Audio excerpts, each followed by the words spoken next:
আবার নতুন একটি ভিডিও নিয়ে তোমাদের সামনে আসলাম। আগে আমি বলেছিলাম যে অন্তরীকরণ এবং যোগজীকরণে তোমাদের সহজ করার স্বার্থে যদি তোমাদের কাছে অনেক কঠিন লাগে, আমি হচ্ছে টাইপ ভিত্তিক যেগুলো পরীক্ষাতে অবশ্যই আসবে সে ধরনের কোশ্চেনগুলো তোমাদের করাবো। তো এর আগে আমি ভিডিও দিয়েছি, তোমরা দেখেছো হয়তো, যদি না দেখে থাকো আবার দেখে নিবা।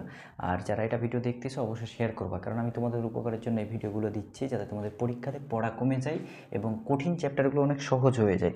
আজকে আমরা যেটা দেখবো সেটা হচ্ছে ইউভি এর সূত্র। ইউভিএর সূত্র যোগজীকরণের ক্ষেত্রে এই যে ইউভিএর সূত্রটা খুবই ইম্পর্টেন্ট এবং এটা পরীক্ষাতে তোমাদের থাকে 2 মার্ক অথবা 4 মার্কের কোশ্চেনে, কিন্তু তোমরা ভুল করো কারণ তোমরা সঠিকভাবে এটার প্রয়োগ করতে পারো না। এখন দেখো ইউভিএর সূত্র বলতে আসলে কী বুঝে, এটাকে আসলে করা হয় কীভাবে। দেখো মূলত ইউভি বলতে বোঝানো হয় যখন তোমার মানে কি দুইটা অংশ, একটা ইউ একটা ভি, দুইটা অংশ, তাহলে দুইটাকে আলাদা আলাদাভাবে ক্যালকুলেশন করা লাগবে একটার মধ্যে। তাহলে দেখো প্রথমে তোমরা করবা কি, ইউকে রেখে দিবা, ইউকে রেখে দিয়ে আমি সূত্রটা যা করতেছি, ভিকে ইন্টিগ্রেশন করবা মাইনাস, এরপরে ইন্টিগ্রেশন চিহ্ন নিবা, একটা ব্র্যাকেট নিবা, ডি বাই ডিএক্স, যেইটাকে রেখে দিয়েছিলা সেইটাকে এই জায়গায় দিবা এবং আবার ইন্টিগ্রেশন চিহ্ন নিবা। এবার সেটাকে করবা কি, এই জায়গায় যে অংশটুক নিয়েছিল মানে দ্বিতীয় অংশটুক সেটা আবার নিবা, ব্র্যাকেট ক্লোজ করবা এবং ডিএক্স নিবা। ডিএক্স কেন? এটার জন্য। আর এই ডিএক্স কেন? এটার জন্য। কথা কি বুঝতে পারছো? এটা হচ্ছে তোমার মেন সূত্র। এখন দেখো আমি একটা উদাহরণ দেখে করাই, এটা উদাহরণ ধরে নিই নাকি। আচ্ছা মনে করো, আচ্ছা কট ইনভার্স এক্স।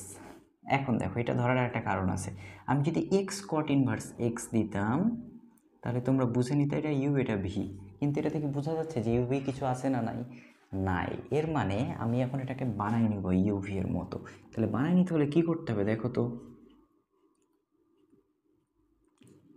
একটা ওয়ান ধরে নেওয়া যায় না?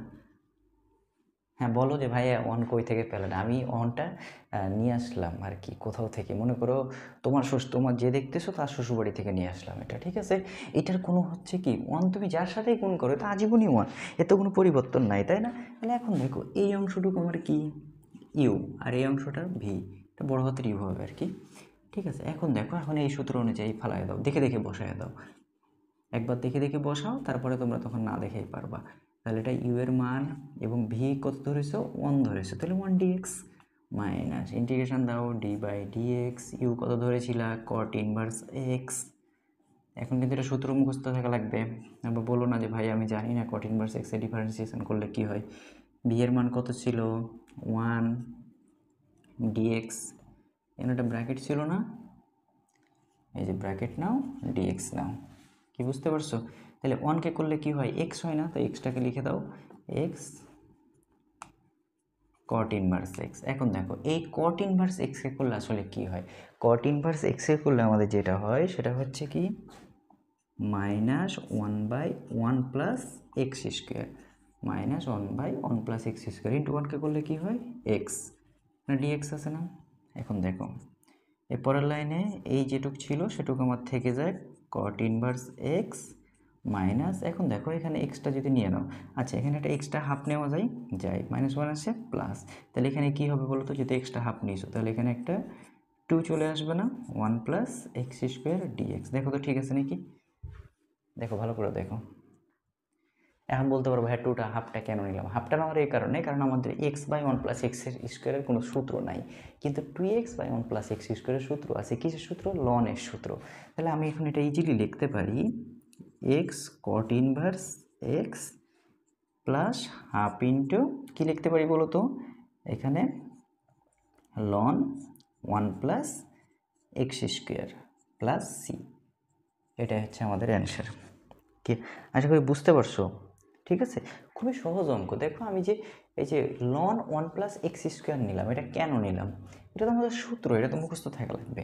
ঠিক আছে, এখন কথা হচ্ছে যে আমি সিটা কেন নিলাম? তোমাদের মনে এটা কোশ্চিন থাকতে পারে যে ভাই আপনি সিটা কেন নিলেন? সি এর তো কোনো দরকার নাই। সিটা হচ্ছে একটা ধ্রুবক জিনিস, যেটা কোথা থেকে আসছে, সেটা হচ্ছে কি যোগজীকরণ মানে বলতে বোঝায় একটাকে ভেঙে অনেকগুলা করা। দেখো তো কোশ্চিনে ছিল কয়টা? একটা, আমি উত্তর করেছি দুইটা, তাই না? তাহলে যখন কোনো কিছু ভাঙবা, মনে করো একটা ইট ভাঙবা, তখন কি কিছু গুঁড়ি অংশ থাকে না? এই গুঁড়ি অংশটা হচ্ছে সি, যেটা নষ্ট হয়ে যায় বা বিচ্যুত আকারে পড়ে যায়, সেটা হচ্ছে সি। এই জন্য যোগজীকরণের ক্ষেত্রে সি নেওয়া লাগে। ঠিক আছে, কিন্তু অন্তরীকরণের ক্ষেত্রে নেওয়া লাগে না, কারণ অন্তরীকরণের ক্ষেত্রে হয় কি অনেকগুলা মিলে একটা রূপান্তর করা হয়।